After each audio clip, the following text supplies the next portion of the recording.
శ్రీ శ్రీ చౌడేశ్వరీ దేవి అమ్మవారి అలంకరణ గురించి బోరెడ్డిగారిపల్లె తొగటవీర క్షత్రియుడు కొయ్యగూర లక్ష్మీనారాయణ గారు పాడిన ఖడ్గపద్యం వినండి.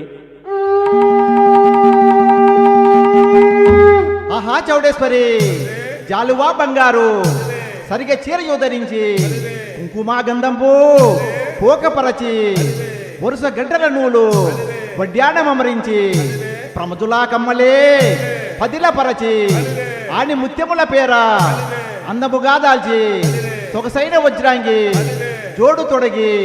గుండు మల్లెల దండ పొసుగ కుప్పన ధరించి పులుపైన బండారు బొట్టు పెట్టి అభయ హస్తంబు కరుణ కటాక్షమమరా తులసితివి గదమ్మా భక్తుల పాలికొమ్మ పూలికుంట చౌడేశ్వరి మమ్ము నీవు కాపాడవమ్మా బంగారు బొమ్మ సింగారవేణి సరస్సద్గుణ శ్రీవీర నికురాంబ చౌడమాంబ.